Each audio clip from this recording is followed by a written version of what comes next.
This episode is brought to you by B2G Global Strategies, for whom I proudly serve as CEO. B2G is an international security and investigations firm whose clients include some of the leading individuals and companies around the world. Our services include forensic accounting, anti-money laundering, cyber investigations, due diligence investigations, and security and threat assessments. You can learn more at b2gstrategies.com.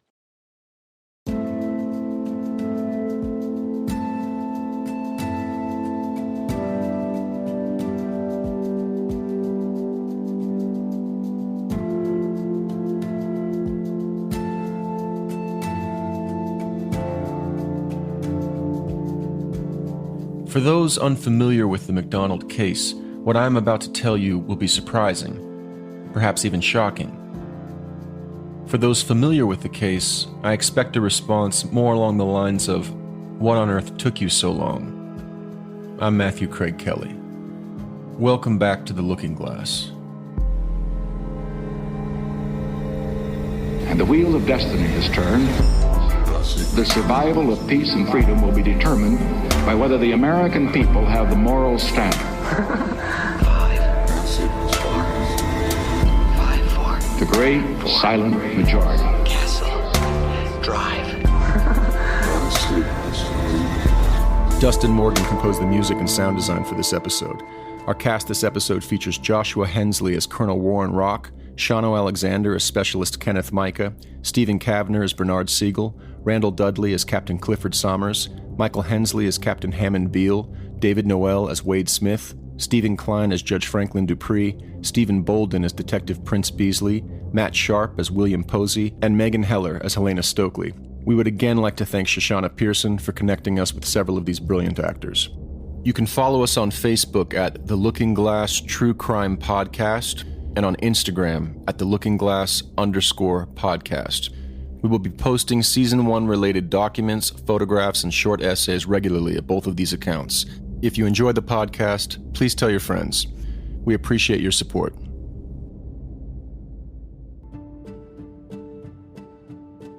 The name Kenneth Mica came up earlier in the podcast, the attentive listener may remember.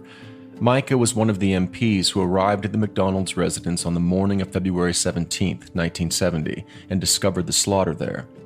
You may remember that he knelt over Jeffrey MacDonald, who was lying next to his wife, and asked him, "What happened here?" At the Article 32 hearing, Mica explained what occurred next. Colonel Rock. Can you recall, or at least indicate to us, what part in the chronology of these events that you participated in did that discussion take place? Right, sir. I believe it was right after I gave him mouth-to-mouth the first time. I asked him, "Sir, what happened?" And that was it. And what did Captain MacDonald say, if anything, about what had happened? Well, sir, he was still incoherent and he was sort of off on a tangent, mumbling about, "Check my wife, check my kids. Why did they do this to me?" But I managed. I asked him, I said, "Who did it?" And finally he said, "There were 4 of them." And I sort of got him to calm down a little bit. How did you get him calmed down? What did you do? Well, sir, I don't know exactly what I did. You just talked to him. I was just trying to keep him down, trying to keep him from getting up, and trying to reassure him that they were taking care of his kids. Now, when he mentioned that there were 4 of them, did you ask him, did he give you any information about those 4? Yes, sir. And did Captain MacDonald manage to give you some facts or details about the persons? Yes, sir. Could you tell the investigating officer what it was Captain MacDonald told you at the time? Yes, sir. As far as order goes, I don't know, because it was just a series of unconnected things that Captain MacDonald told me. I managed to get that there were 4 of them. One blonde female with a big hat, and she had a candle. She kept saying, "Acid is groovy, kill the pigs, hit him again." I asked him, I said, "Well," I tried to find out what the others looked like.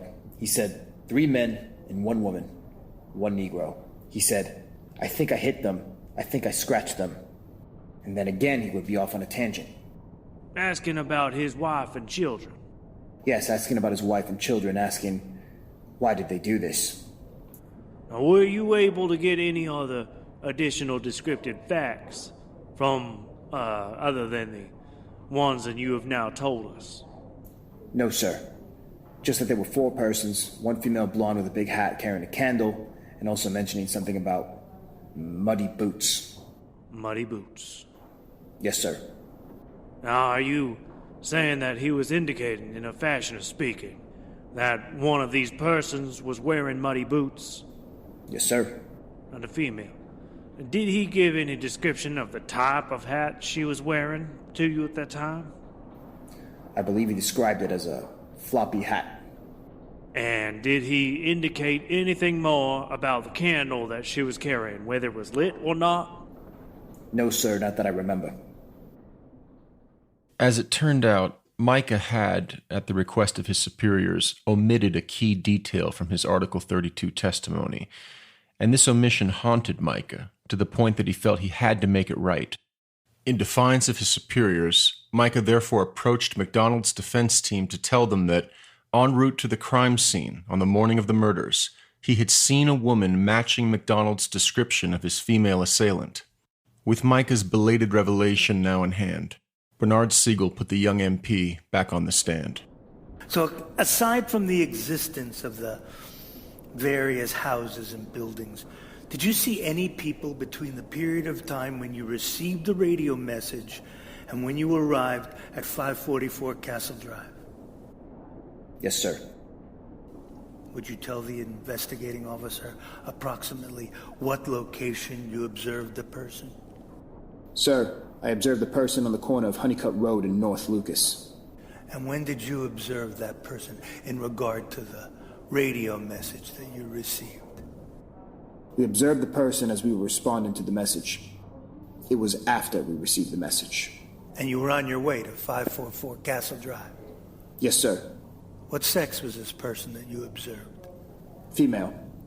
Can you describe to the investigating officer the appearance of that female, including any clothing that she may have had on that you recall? Yes, sir. She appeared to be wearing a type of raincoat, dark color, which came to just above her knees. She was also wearing a wide-brimmed hat. The details were uncanny. Recall MacDonald's description in his April 1970 interview with the CID of the woman in the floppy hat. I saw the top of some boots, and I thought I saw knees as I was falling. Siegel continued. She was a member of the Caucasian race? Yes. Did you have occasion to note anything about her hair? What I could see, I really didn't pay much attention to at the time, but it appeared to be approximately shoulder length. Do you recall what kind of footgear she may have had on? No, sir, I don't. What was this female doing? She was just standing in the corner. Was there anything about her standing on the corner at the time that caused you to be attracted to look at her or be aware of her being there? Object. It calls for conclusion. This witness has already been identified by the government to be assigned to patrol this area. Seems to me that any patrolman can testify as to whether it is usual or unusual to see a person at the time of night that is involved in that area.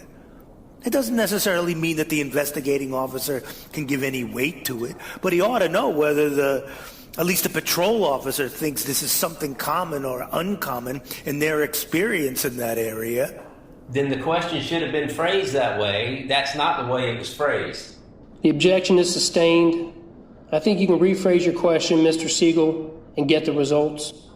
Specialist Mica, have you had occasion to patrol this particular area prior to February 17th, 1970? Yes, sir. How often have you been through there on patrol?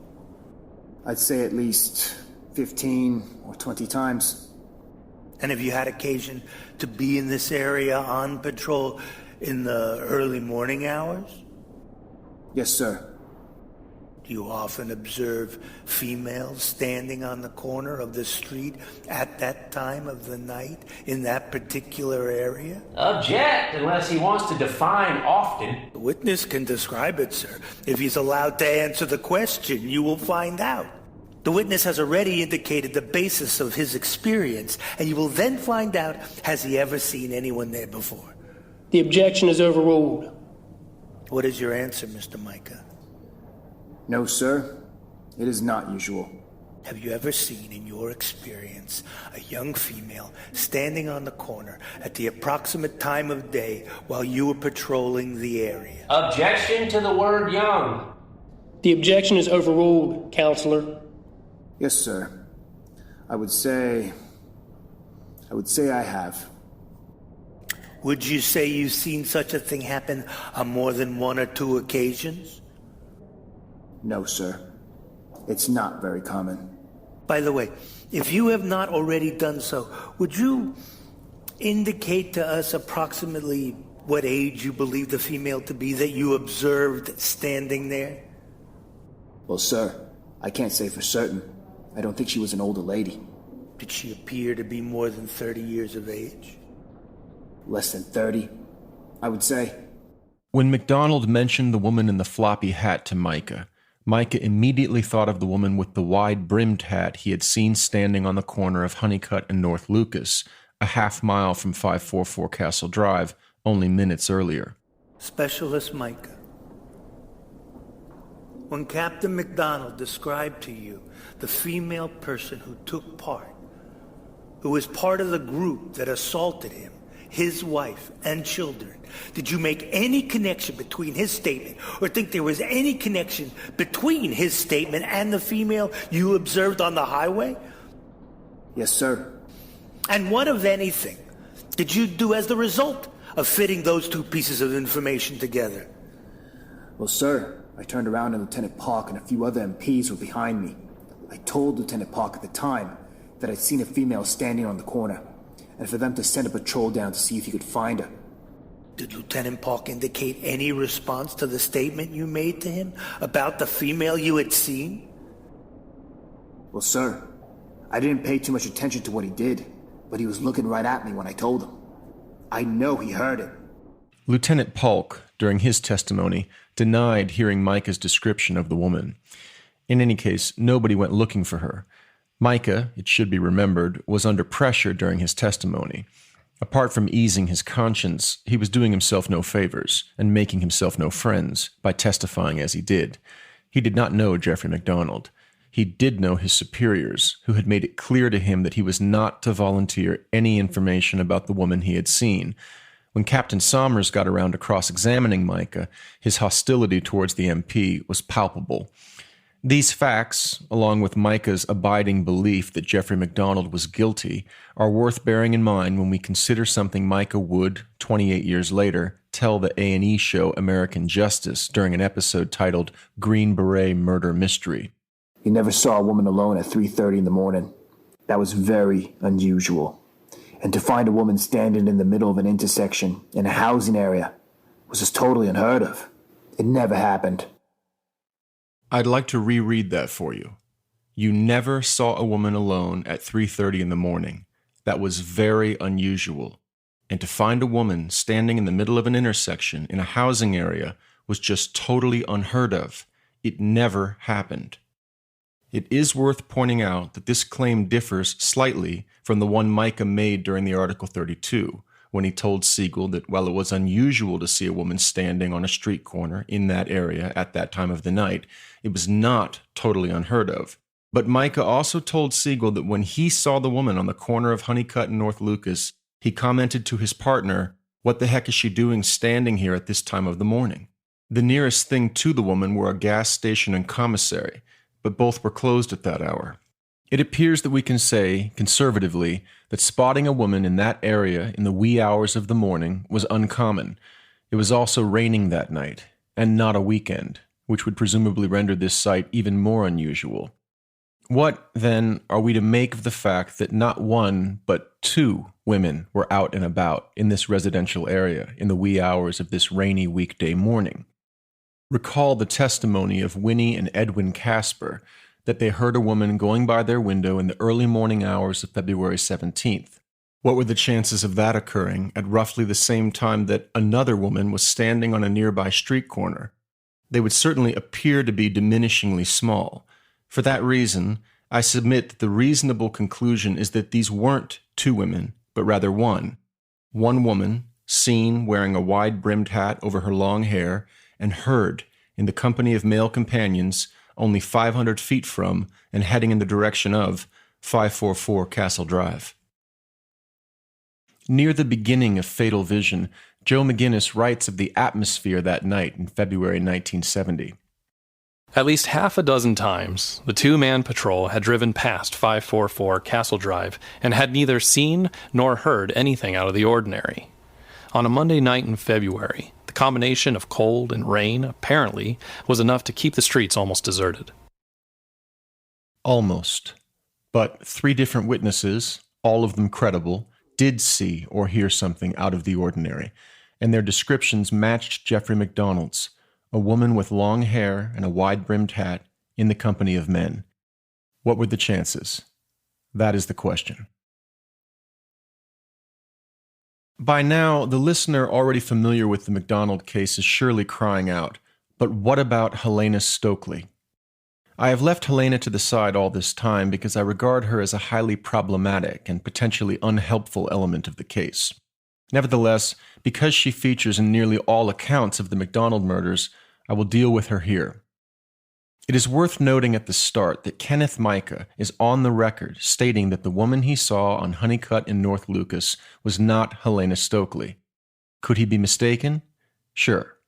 But Mica has been circumspect about what he saw that night, and consistently so from his testimony at the Article 32 up to the present.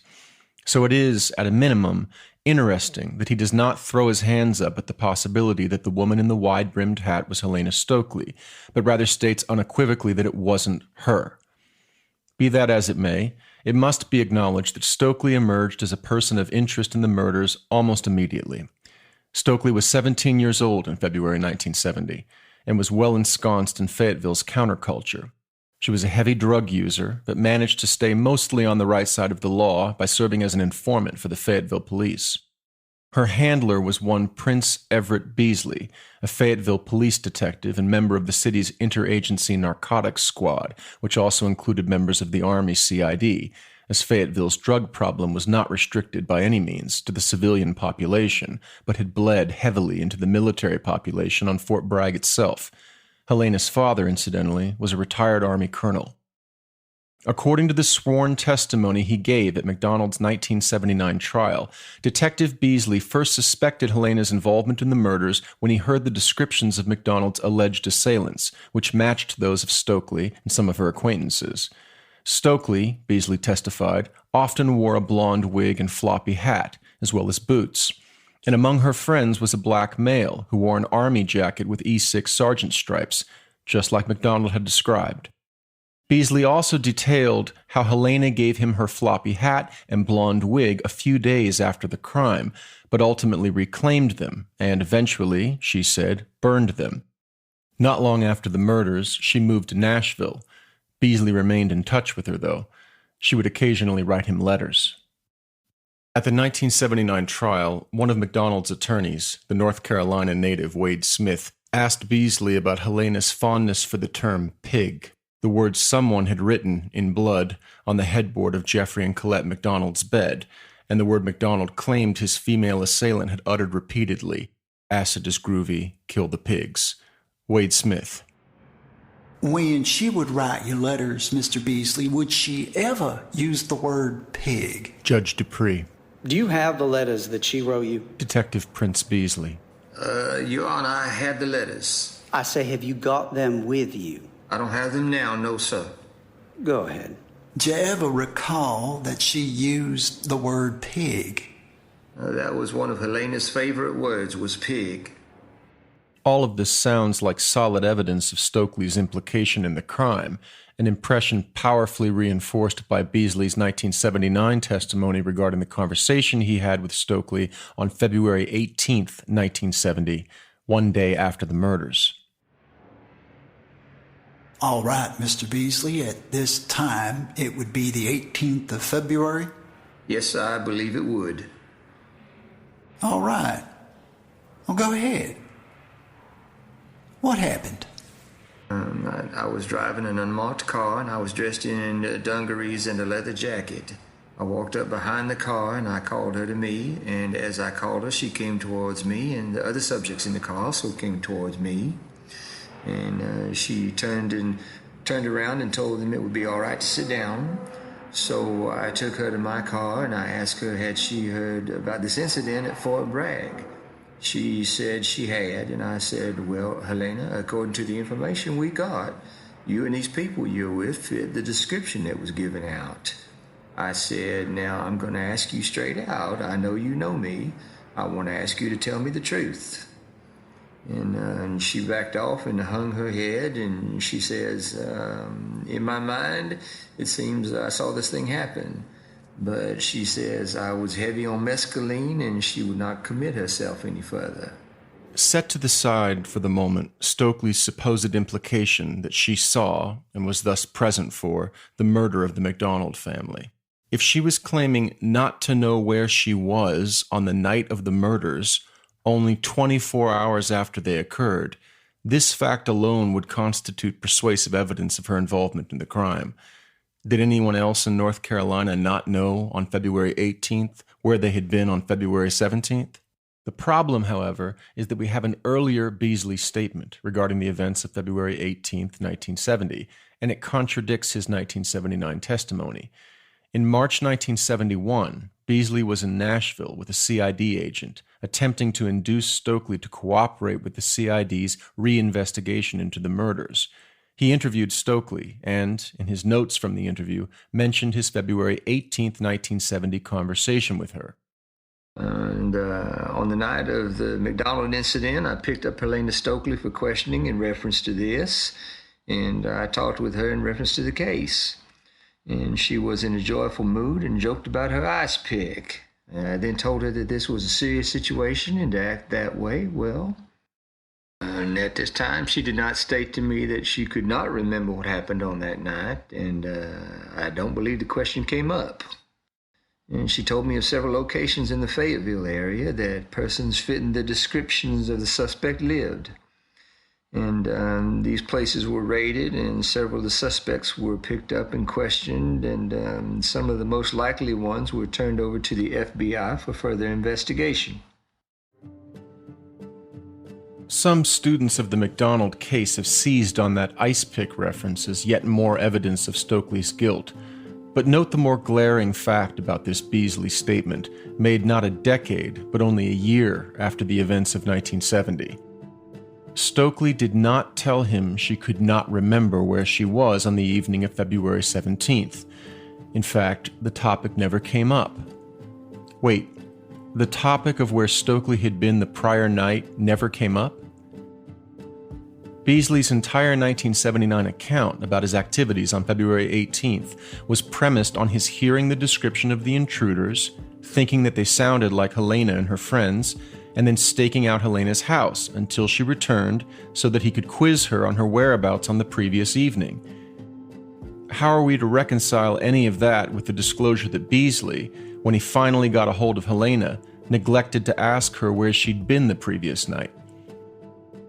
It appears from Beasley's 1971 statement that, in reality, he had gone to talk to Helena on the night of the 18th, not because he suspected her involvement in the murders, but rather because he thought, given her familiarity with the local drug scene, she might be able to point him in the direction of the killers. As with the government's psychiatric and forensic witnesses in 1974 and 75, and again in 1979, Beasley's 1979 testimony hewed suspiciously close to one side's version of events.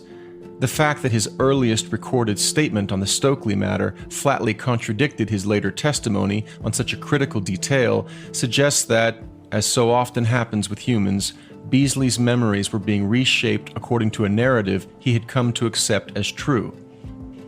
With that said, Beasley was not the only person who suspected that Stokely was involved in the murders. In fact, according to Franz Grebner, the CID's chief investigator, whom you may remember from earlier episodes, the CID spoke to Helena within days of the murder. It was also later disclosed, in an Army rebuttal of MacDonald's defense team's allegations of CID misconduct, that Stokely had been interviewed early in the investigation by the FBI. Not as a suspect, the report was quick to note, but because of her knowledge of the local hippie community. As noted, Had Stokely told Detective Beasley on February 18th that she didn't know where she was the previous night, the night of the murders, it would be powerful proof of her involvement. We have no evidence that she did tell him that. We do have evidence that Stokely was telling people she did not have an alibi for that night, and doing so within days of the murders. She told a local Fayetteville newspaper, for example, "The reason they're hassling me is I don't have an alibi. The night it happened, nobody saw me." Months later, when William Ivory interviewed her, she couldn't, or wouldn't, say where she'd been between midnight and 4 a.m. on the morning of February 17th. Note her words to the newspaper, though. "Nobody saw me." This is a different claim. Not that Helena couldn't account for her whereabouts that night, but that she couldn't enlist anyone to verify them. Also, note that Stokely was talking to a newspaper and saying, on the record, that she had no alibi for the night of the murders. Who does that? Presumably not someone actually involved in the murders, but someone seeking attention? All things being equal, and more on that shortly, this seems like a fair conclusion. McGinnis relates that when the CID interviewed two of Helena's roommates, one of them said that Stokely had enjoyed being mentioned in newspaper stories about the killings. You'd think that the last thing someone involved in the murders, whose freedom and very life would thereby be at risk, would enjoy, was seeing their name in the papers. Beasley himself, in that March 1971 written statement, concluded, "It is my conviction that Helena is involved in the MacDonald case, or at least she thinks she is, or that she is doing this just to get all the attention she possibly can." With all that said, we still have a woman who reportedly had boots, a blonde wig, and a floppy hat, and she had no alibi for the night of the murders, and she was among the earliest persons of interest in them, to the extent that she was interviewed by the police, and the CID, and the FBI. In fact, when Stokely's name came up during the Article 32 proceedings, William Ivory himself urged Colonel Rock to take every precaution to ensure that it did not become publicly known that Stokely was being discussed. If it did, Ivory emphasized, Stokely would, most assuredly, be a dead woman. When pressed on this remarkable claim by both Rock and Siegel, Ivory indicated that the CID was aware of the individuals with whom Stokely associated and believed many of them to be homicidal. So, a woman with boots, a blonde wig, and a floppy hat, no alibi, and homicidal friends who, as we will shortly see, were a mix of hippies and disaffected soldiers. And one more consideration. Who is more likely to wind up on a random street corner at 3:45 on a rainy Tuesday morning? A straight person, the kind who has to go to work in a few hours, or a drug addict? There is a particularly powerful passage in Errol Morris's A Wilderness of Error, wherein he writes, "Think about it this way. If Jeffrey MacDonald was the killer, then it was a coincidence that his description of the woman with the floppy hat was similar to Ken Mica's description of the woman with the wide-brimmed hat on Honeycutt Road. It could be. And it was a coincidence that Prince Beasley had seen a group of hippies answering to the description of the intruders, including Helena Stokely, hours before the murders in Fayetteville? A coincidence? Why not? That Helena Stokely, according to Beasley, was wearing a blonde wig and white boots? Okay. That multiple witnesses recall seeing a group like the one MacDonald described, high on drugs, at a Dunkin' Donuts between Fayetteville and Fort Bragg? That they left around 2 a.m? A coincidence? That William Posey, who lived nearby, saw Stokely arrive home early that morning? That Helena Stokely, Beasley's drug informant, started confessing to the murders and continued confessing to the murders over the next 13 years? A coincidence? That Greg Mitchell, Stokely's boyfriend, also confessed to the murders? A coincidence? At what point does a coincidence become something more than a coincidence? This passage is the heart of Morris's argument. I accept its logic, and have obviously made a similar argument regarding the woman on Honeycutt and North Lucas. But there is a problem here. Some of what makes Morris's list of curious coincidences is dubious. For example, did Detective Beasley see Helena in her boots, wig, and hat, and with a group of people matching the intruder's description only hours before the murders? not according to any contemporaneous source. Beasley would later claim to have seen such things. We heard his 1979 testimony about his February 18, 1970 questioning of Helena and saw that his account of a decade earlier contradicted this testimony. In the journalist Christopher Olgiati's 1989 documentary film, False Witness, the narrator states, "As soon as Detective Beasley heard MacDonald's story, he was sure he knew who the killers were. He'd seen his informant, Helena Stokely, identically dressed, in long, shiny boots and a blonde wig earlier that night. As usual, her group had included a black man with the stripes of an E6 sergeant on his jacket." But nothing on the record can substantiate these claims. We have no evidence of Beasley saying anything of the sort in 1970 or even 1971. What about the multiple witnesses who saw a group matching MacDonald's description at a Dunkin' Donuts between Fayetteville and Fort Bragg? This claim comes from the statements of Frankie Bushy, given to the private investigator Ted Gunderson in 1980, 10 years after the crime, and Marion Campbell, given to the private investigator Raymond Shedlick in 1983, 13 years after the crime. To give a sense of the quality of these statements, consider Bushy's claim about the woman in a floppy hat she supposedly saw. "The things I remember were her hat, blonde, stringy hair, straight, and slender face. I remember her well because I looked directly into her face as she walked past my booth. I have been shown a 1970 photograph of Helena Stokely, and if you put a blonde wig on her, she would be identical with the white female I saw at Dunkin' Donuts that night." Ms. Bushy could state with confidence that a woman she had seen walk by her table at a Dunkin' Donuts a decade earlier was identical with the woman shown to her in a photograph if you added a wig? This seems implausible. William Posey. What about William Posey, Helena Stokely's neighbor, who reportedly saw her arrive home early on the morning of February 17th? Posey is someone we must look at carefully.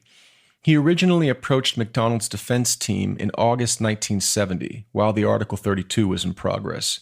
At the time of the murders, Posey lived directly across from Stokely.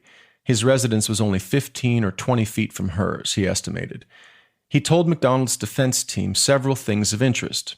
First, he knew Helena, whom he called Helen, to wear boots, a blonde wig, and a floppy hat. Second, he knew that she had a friend who was a black male, and whose hippie stylings Posey found really wild for a colored guy. Third, he knew that she was involved in one of the big LSD rings in Fayetteville and had been busted in that connection, but that the majority of her friends were military, in the Army. Fourth, and most important, Posey had seen Stokely on the morning of February 17th. He didn't know the precise time, but he estimated it was between 3:45 and 4:30 a.m. As he was getting out of bed to go to the restroom, he heard a car pull loudly into the driveway separating his and Stokely's buildings. Its occupants were laughing and carrying on. Curious, Posey walked to his front door to investigate. He spied the car, a Mustang, and he noticed Helena Stokely exiting the vehicle and briskly making her way inside, where two other women were painting designs on the walls. Posey could see them, too. Stokely wasn't wearing her wig or hat. The scene made an impression on Posey both because it was unusual and because when he learned of the murders at Fort Bragg later that morning and heard talk of hippie intruders, he thought of Helena and the car of giggling people. He also found it interesting that Stokely, who often wore her floppy hat, never donned it again after that morning. Posey claimed he spoke to Helena about 2 weeks after the murders, at which time she told him that she could not remember where she was on that night and that law enforcement had been bothering her, the same thing she told a local newspaper, in an article that Posey acknowledged having read. Posey responded that he could be her alibi, since he had seen her that morning, along with her painting roommates. Stokely seemed to become uncomfortable at that point and changed the subject. And a few days later, she moved away. As Beasley would testify in 1979, Posey, too, said that Helena called cops pigs, and also observed that hippies call anyone in the establishment a pig. Incidentally, we have independent evidence that Helena used this word. In a 1970 letter to her friend Kathy Smith, she used it repeatedly to refer to police officers. When asked by Captain Somers during the Article 32 why he had waited until August to tell someone about what he'd seen on the 17th of February, Posey stated that he was concerned for his and his wife's safety, especially if Stokely was involved in the murders and learned that he had spoken to the authorities. Just days before his testimony, Posey claimed to have spoken with Helena again, this time at the Village Shop, one of the popular hangouts in the Haymount district of Fayetteville, where hippies were known to congregate en masse and where both Posey and Stokely had lived when they were neighbors. You may remember from episode 2 that one of the Haymount district's main drags, Hay Street, was ultimately razed by local authorities as part of an anti-crime initiative. Posey had gone looking for Helena on this night. When he found her, he asked her outright if she was involved in the murders. She replied that she didn't know if she was, but didn't think that she could kill anyone. Confusingly, Helena then stated that she and her boyfriend can't get married until we go out and kill some more people. She was also, Posey claimed, curious to know his new address, and asked him for it several times. As he was leaving, she asked again. He gave her a phony address, and she jokingly replied, "Well, tell your wife to lock the doors, because we'll be over to see you." On cross-examination at the Article 32, Captain Somers quizzed Posey both about his claims to be afraid and the fact that MacDonald's defense team had offered a $5,000 reward to anyone providing information leading to the capture of the killers. Somers: Now, didn't you also tell me on my cross-examination that Mr. Eisman mentioned this reward to you? Yes, sir. And I understand that you're frightened about the situation, about giving information and becoming personally involved, or your wife is at any rate. Is that correct? Yes, sir. And if that's the case, why did you personally go out and look for this girl and expose yourself to more danger? Because they needed to know the name of the girl. Who's they? Mr. Eisman and Mr. Siegel. And because they wanted to know the name of the girl, you personally went out and exposed yourself to this danger and talked to her. That's correct? Well, see, I didn't think that she would be there because she'd been gone so long. So I figured I knew the people she associated with, and they knew me, and like I knew they used drugs and pushed drugs, and I never ratted on them, so they didn't have no reason to, think that I was there trying to gather information. A little later, Somers pressed the point.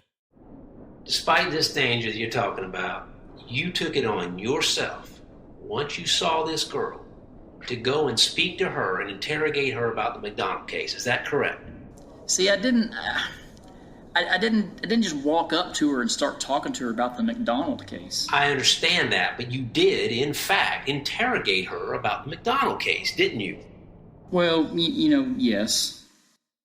It is perhaps worth noting at this point that Posey had a criminal record. He'd broken into a school in 1967 during a summer stint in Berlin, Germany, and had multiple arrests in 1968 for drunk and disorderly conduct. None of this means he couldn't have been telling the truth at the Article 32, but it does raise what you might call character questions, particularly in light of Posey's story, which, as Somers implied, didn't quite add up. It is also possible, of course, that Posey did have safety concerns, but considered the possibility of making $5,000 worth the risk. Adjusting for inflation, $5,000 in 1970 was close to $35,000 today, a small fortune for a man who worked odd jobs. There were a few other interesting moments in Posey's testimony at the Article 32. For instance, Colonel Rock at one point asked Posey, "Did you ever see any males at Stokely's apartment wearing parts of a military uniform?" Well, not, I'd seen them, a lot of them in their uniforms, complete uniforms. Complete uniforms? Yeah, but they were these Confederate, jackets, and in fact, I've seen one dressed completely in a Confederate uniform one day. But the color guy, he used to wear a Confederate jacket all the time. It is interesting, in particular, that this observation only emerged during Colonel Rock's brief questioning of Posey, not on Bernie Siegel's direct examination of him. That is, it may not have come out at all, since Siegel didn't ask the question himself and had no idea that Colonel Rock would ask it. We also don't know how familiar Posey was with military uniforms. He had served in the military, on Fort Bragg in fact, and his father was, as McGinnis notes, a career Army man.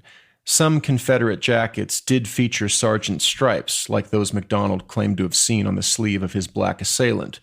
Then again, the description of MacDonald's assailants, including the black man with the E6 sergeant stripes, was public knowledge. Posey could have picked it up from the papers. There are other tantalizing details. In March 1971, as part of the CID's reinvestigation of the murders, investigator Richard Mahone interviewed Posey in Fayetteville.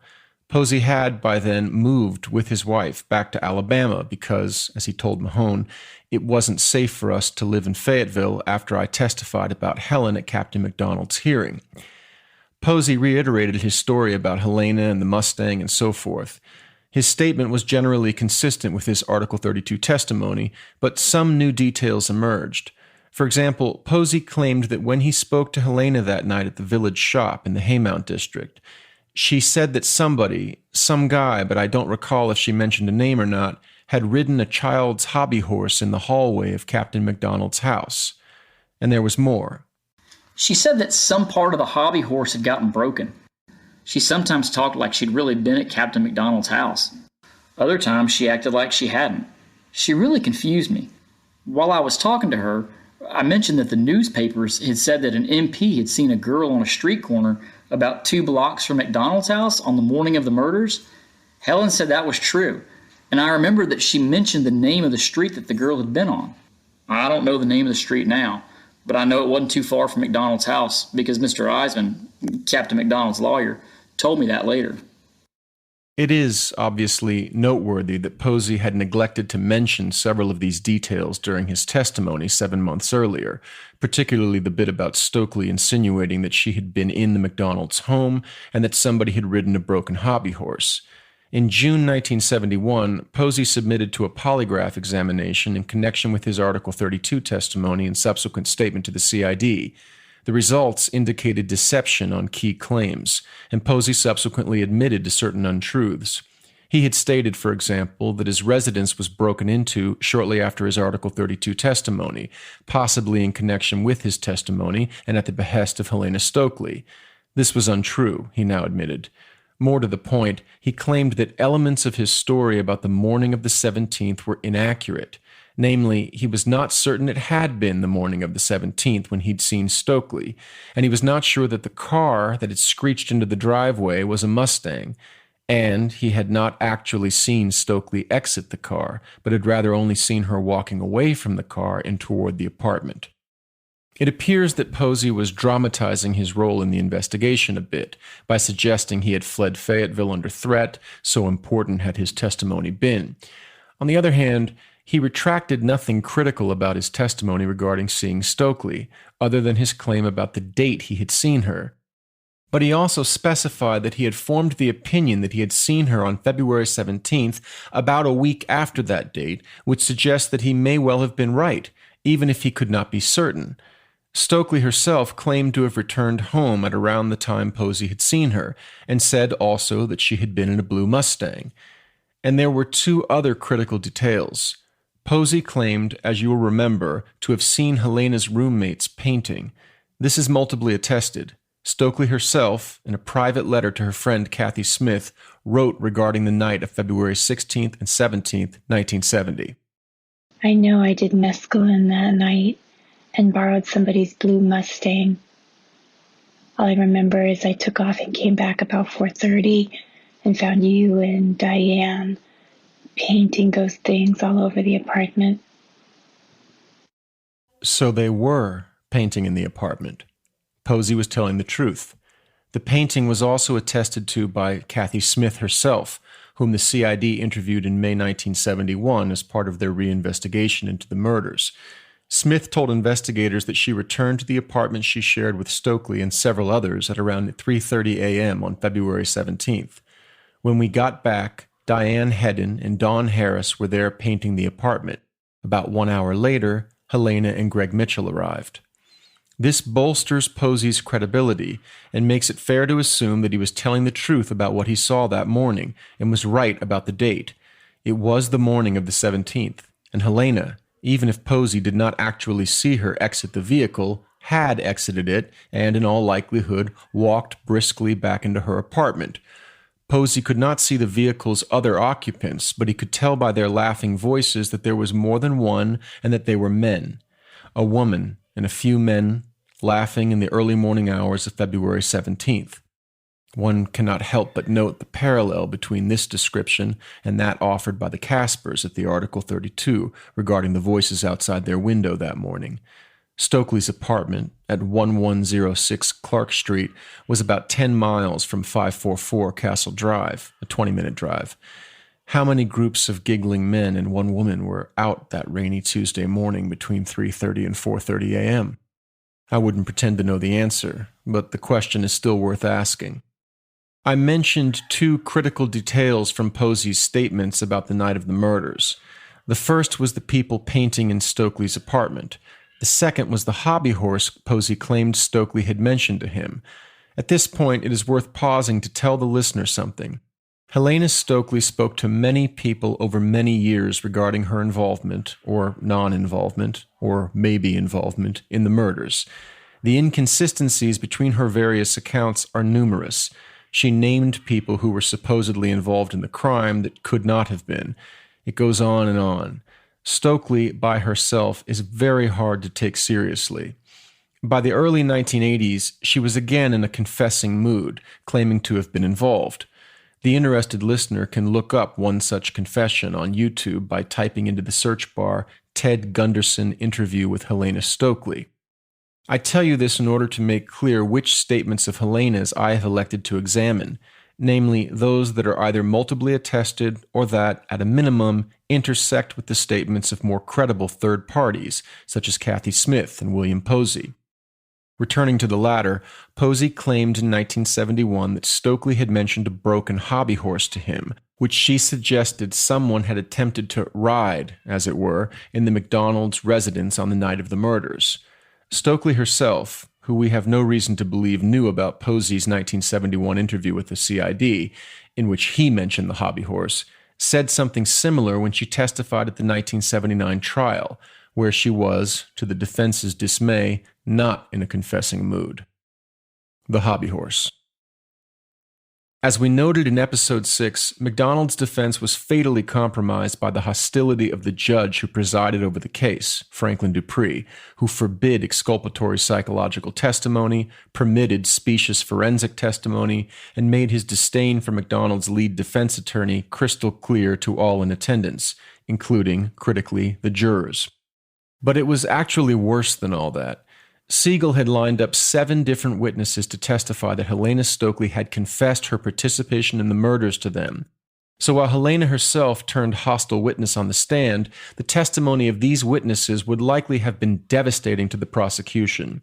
It would almost certainly have been sufficient to generate a reasonable doubt about MacDonald's guilt, for one, if not a majority, of the 12 jurors. But the jurors never heard these witnesses.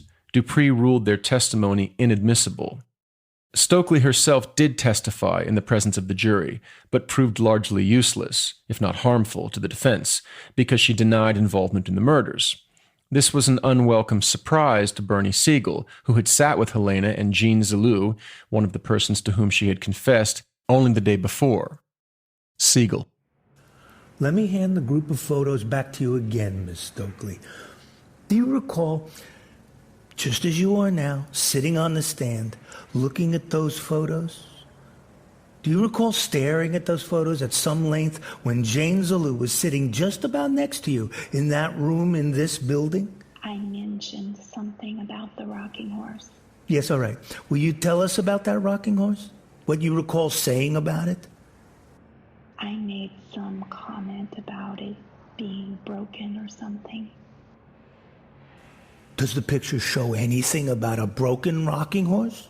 I can't tell if it is broken or not. It looks like it is. Beg your pardon? It looks like it is broken. But the picture, as Errol Morris observes, does not reveal any broken component on the hobby horse, nor did the picture of the hobby horse published in the Fayetteville Observer in February 1970, where Helena could, in theory, have learned of the toy's existence. Siegel made the same point in his closing argument in 1979. But wait, was the hobby horse broken? The only evidence we have of that comes from an interview Morris himself conducted with Helen Fell, who was a close friend of Jeffrey and Colette's, and who testified at the 1979 trial. During an interview with Morris, the date of which Morris does not specify, but which was several decades after the murders, Fell suddenly volunteered, apropos of nothing, according to Morris, that the rocking horse was indeed broken. Quoting, "And the story of that rocking horse, nobody but nobody knew that rocking horse was broken, and I ended up knowing about it because, inadvertently, I was talking to Jeff the day that it happened. And he said, 'Oh God, I'm going to have to listen to Mildred. She got the kids a rocking horse, and she got it at probably a yard sale. And that was the day that the thing was broken. And no one ever went around advertising that the kids had a broken hobby horse, or whatever you want to call it. But Helena Stokely knew it, and there's only one way she knew it. She was there.'" This is a very strange statement. On the one hand, Fell made it decades after the fact, which would, all things being equal, normally render it dubious from a historical perspective. But are all things equal in this instance? For one, Fell volunteered the information unprompted, which is to say, she was not under any sort of conversational pressure to say anything in particular about a hobby horse. Morris was, in fact, preoccupied with the hobby horse, but he never mentioned this to Fell. Fell clearly knew that Stokely had mentioned the broken hobby horse, which is why she said anything about it at all, and Stokely had only mentioned the hobby horse publicly at the trial.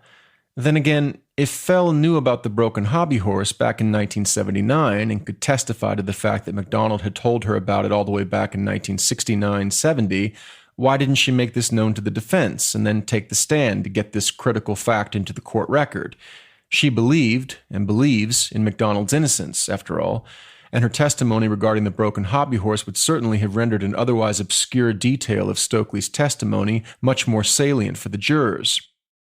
According to a 2018 Fourth Circuit Court of Appeals rejection of one of MacDonald's many appeals, crime scene photos of the hobby horse reveal that it was not, in fact, broken. And while I am unable to locate those photos, I am also unable to locate any evidence lists from the original crime scene investigation that even refer to the hobby horse, much less to its being broken. At the most general level, it may be useful to consider how much weight to give Stokely's hobby horse statement in light of her many statements over the years. On that score, we must acknowledge that Stokely made an abundance of untrue statements, either because she was confused or lying. Stokely claimed that people were in the MacDonald home that were incarcerated at the time. She claimed in one confession that she and the other assailants woke MacDonald up and had a long conversation with him before attacking him, a scenario flatly contradicted by MacDonald's own story. Regarding the hobby horse, she claimed the wheels were broken. It had no wheels. In a word, Stokely lacks credibility. In light of that, it is difficult to credit her claim regarding the broken hobby horse, especially when we have no contemporaneous evidence that it was broken. This observation must be folded into a larger one.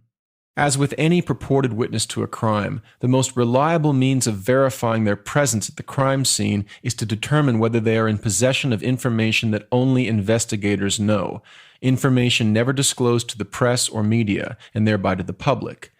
However crazy Stokely appeared, if she made statements regarding the crime scene at 544 Castle Drive that contained information only known to investigators, we would have to take her seriously. The more so, the more such statements she made. The hobby horse is the closest thing we have to such information. If a spring on the horse was broken, and if that fact was known only to investigators, it would certainly be worth noting that Stokely said as much. Alas, as we have already noted, we have no reason to believe this was a fact, much less one known only to investigators. Stokely showed no inside knowledge of the events of February 17, 1970. Greg Mitchell. The same is true of Stokely's boyfriend, Greg Mitchell, whose supposed confession to the murders Morris included on his list of suspicious coincidences. Beginning in the 1980s, more than a decade after the murders, multiple witnesses started claiming that Mitchell confessed to the murders, although he offered no details apart from the motive, which differed depending upon the witness. In one version, Mitchell and the other assailants planned to confront MacDonald because of the way he had treated Mitchell for his heroin addiction, but things spun violently out of control. In the other, Mitchell had been part of a heroin pipeline from Indochina to North Carolina, and MacDonald had learned of it and begun intercepting the incoming drugs, so Mitchell and company attacked him. It is, of course, conceivable that Mitchell attacked MacDonald for something related to heroin and that the story got convoluted in transit. Were that the case, we might count the two stories both mentioning heroin as a strength, rather than counting the discrepancy on the details about the heroin as a liability. Mitchell was Helena Stokely's boyfriend at the time of the murders. He was a 19-year-old, heroin-addicted soldier who had spent time in Vietnam. Perhaps not surprisingly, he was also emotionally troubled. In 1970, Mitchell was living with his mother, Violet, one of whose neighbors the CID interviewed the following year. The neighbor reported being scared of Mitchell, especially after an incident in which he returned home under the influence of something and, according to what Violet herself told the neighbor, kept repeating, "We have to go and kill them. We have to kill all the 10-year-olds we can find." Violet, the neighbor recalled, believed that it might have had something to do with killing children in Vietnam. The CID interviewed Mitchell himself in March 1971. Mitchell told the investigators that he was not involved in the MacDonald murders, and further that he was not with his then-girlfriend, Helena Stokely, on the night of February 16th and 17th, 1970. When it was suggested to him that Helena had said otherwise, Mitchell replied, "I'm almost positive that she wasn't with me on the night of the murders. I think Don Harris and I were together at my house. If I was with her, it would have been at either the Village Shop or the Dunkin' Donuts shop in Fayetteville." Mitchell then took a polygraph, which he passed. There are a few interesting details here. First, Mitchell acknowledged, effectively, that he may have been with Stokely at a Dunkin' Donuts on the night of the murders. The statements we noted earlier, from Frankie Bushy and Marion Campbell, made 10 and 13 years after the fact, respectively, cannot be so easily dismissed if we have Mitchell himself volunteering that he and Stokely may have been at Dunkin' Donuts that night. Second, Mitchell's claim not to have been with Stokely on the night of the murders is contradicted by the testimony of Kathy Smith, who told investigators, you may remember, "When we got back, Diane Hedden and Don Harris were there painting the apartment. About 1 hour later, Helena and Greg Mitchell arrived." It may be relevant, in this context, to note one of the falsehoods Stokely's neighbor William Posey confessed to having told investigators, namely that he had seen Stokely exit the blue Mustang in the early morning hours of February 17th and walk briskly into her apartment. Posey later corrected himself. He hadn't actually seen Stokely exit the vehicle. Rather, he had seen her walking away from the vehicle and simply inferred that she had gotten out of it. Perhaps Mitchell also exited the car before Posey got to his front door, and perhaps Mitchell, walking ahead of Stokely, had disappeared into the apartment by the time Posey spotted Stokely. Where had Stokely and Mitchell been? It is hard to say, since neither seemed either to remember or to want anyone else to know. When the CID interviewed Kathy Smith about that night, she told them, "The next day, Helena said to me that the police were looking for her to question her about the murders. She was picked up that day and questioned. She told me that she didn't know what to tell them. She didn't have an alibi, and she didn't want to get Greg Mitchell in trouble. She didn't want to tell the police that she had been with Greg that night. She told me that she didn't remember what she had done that night, but she said that while she was with Greg, he had fallen asleep and she had taken someone's car, a Mustang with Illinois license plates." If what Smith reported was accurate, and it is worth noting that she was speaking over a year after the events she was describing, then Stokely was, on February 18, 1970, pleading amnesia regarding her whereabouts on February 17, 1970. She was also indicating that she had an unspecified reason for not wanting the police to know she had been with Greg Mitchell, who should have been the alibi she claimed not to have. That is, assuming the two of them were not inside the MacDonalds' home when the murders occurred. There is more to the Mitchell story. Mitchell, as noted, was a heroin addict, a fact he admitted to the CID in 1971, by which time he claimed to have gotten clean. Indeed, Mitchell had, from June to September 1970, participated in an Army drug rehabilitation program run out of Fort Bragg called Operation Awareness. In a statement given to the private investigator Raymond Shedlick, Mitchell's widow, Mitchell died in 1982, claimed that he was, in fact, back in rehab in Fayetteville in 1971. This lends some plausibility to a story told by one Anne Kennedy. Kennedy was a caregiver at and co-founder of a Christian halfway house called the Manor House. She was also interviewed by Shedlick, and she told him that in August 1971, a man came to stay at the Manor House. He said his name was Dave. In keeping with the Christian convictions of the institution, there were occasional prayer meetings at the Manor House. At one of these, Dave, according to Kennedy, began to confess. She continued, "He began to confess that he had murdered. He began to confess using drugs. He began to confess all these things that were inside him, and he became very emotional, asking God to forgive him for the things he had done." The next day, Dave disappeared, but he then reappeared, briefly. Kennedy and two Manor House volunteers, Juanita Cisneros and the Reverend Randy Phillips, drove out to a farmhouse that the group was fixing up for future use. As they approached the property, they spotted Dave racing on foot from the back of the building. Dave, along with a second man, according to Phillips, then disappeared into the woods. Kennedy and Cisneros then entered the farmhouse, where they noticed that someone had written, in large red letters on one of the bedroom walls, "I killed MacDonald's wife and children." On 3 separate occasions, Shedlick showed each of the 3 witnesses an array of 25 photographs and asked them if they recognized Dave in any of them. According to Shedlick, all 3 picked the photograph of Greg Mitchell.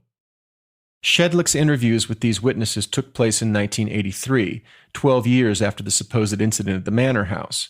But the fact that all 3 selected Mitchell out of 25 photographs is unlikely to be chance. Had one of them done so, we might naturally be skeptical of that individual's ability to remember a face they'd only seen on a few occasions a dozen years earlier. But 3? There is a little more. In 1984, based on an affidavit that one Noah Bryant Lane had provided to Raymond Shedlick, the FBI interviewed Lane regarding his friendship with Greg Mitchell. Lane met Mitchell in 1972. The two became close, having many conversations over the years. Mitchell, Lane claimed, would sometimes become emotional when he drank. On one such occasion, he told Lane that he had been involved with something terrible while he was in the service, and that, if the authorities ever learned of it, he would be forced to flee the country. Mitchell also claimed to have killed Viet Cong during his time in Vietnam. Lane offered to take a polygraph. Noah Bryant Lane's wife, Norma Lane, also gave the FBI a statement in 1984, in which she claimed that Mitchell had, while drinking, become upset about something he described as too horrible to talk about. She also noted that Mitchell had a tendency to exaggerate things. A month earlier, Norma had told Shedlick, "When I read the news story in the Charlotte Observer about the Fort Bragg murders, in which Greg Mitchell's name was mentioned, I realized that what Greg had told my husband and me was that he had taken part in the murders." In 1988, Noah Bryant Lane made a far bolder claim in a second affidavit, one that, if true, indicates that he lied to the FBI 4 years earlier. Lane stated that Mitchell had actually explicitly confessed to him that he was the one who murdered the MacDonald family. But Mitchell had, Lane claimed, asked Lane to keep this information to himself. Lane told the same story to the television show 2020 in 1990. But Mitchell died in 1982. Why would Lane continue keeping this secret into 1984, to the point that he was willing to commit a felony by lying to the FBI about it, much less until 1988? However we might answer that question, both Lanes have reportedly since changed their minds, and now believe that Jeffrey MacDonald committed the murders, for whatever that is worth. What should we make of all this? Like Stokely, Greg Mitchell gives us no inside information about the MacDonald murders. His whereabouts on the night of the murders remain a mystery, as do Stokely's, and we are left with a few dangling pieces, like the story of Dave from the halfway house and the Dunkin' Donuts witnesses. My recommendation is that we put our Mitchell-related information up on the board and highlight it.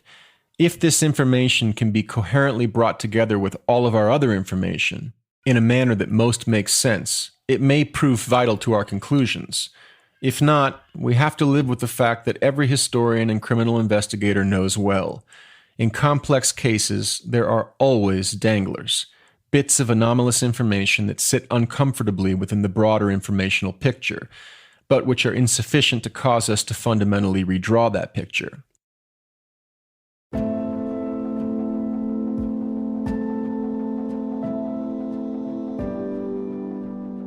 This returns us to Errol Morris's central question. At what point does a coincidence become more than a coincidence? Morris's underlying point is, I believe, correct. That is, at some point, when the coincidences number too many, we have to consider that our hypothesis is false. As Vincent Bugliosi once put it, and I'm paraphrasing him here, if a person is not involved in a crime, once in a blue moon, there will nevertheless be a piece of evidence implicating that person. And on extremely rare occasions, there may even be 2 or 3 such pieces of evidence. But if the pieces of evidence implicating someone in a crime go beyond that small number, it's because the person is guilty. As Morris suggests, there can only be so many coincidences. But what is left of Morris's list of suspicious coincidences? The woman on Honeycutt and North Lucas, Stokely's dubious and consistently inconsistent confessions, Mitchell's possible confession, reported a decade after the fact, William Posey's having seen Stokely arrive home early that morning, and the possibility that Stokely and Mitchell were spotted at a Dunkin' Donuts between Fort Bragg and Fayetteville on the night of the murders. We can add to this list the testimony of the Caspers regarding the voices outside their window. Now, how powerful a string of ostensible coincidences is this? If the evidence against MacDonald was negligible, I think these coincidences would be worth considering carefully. And this is fairly obvious. Think about it the other way around. If, for example, MacDonald had confessed to the murders, or several of his neighbors had seen him briefly bolt out the back door and throw the weapons into the yard on the night of the murders, these coincidences would mean nothing at all. So, what evidence might we put on the table that does point to MacDonald? To Bugliosi's point, how many such pieces of evidence are there? As we've seen from earlier episodes, the government did a poor job of making its case against MacDonald using psychological and physical evidence. But forget the government for a moment. What can we point to as historians? That's next time, on the season finale of The Looking Glass.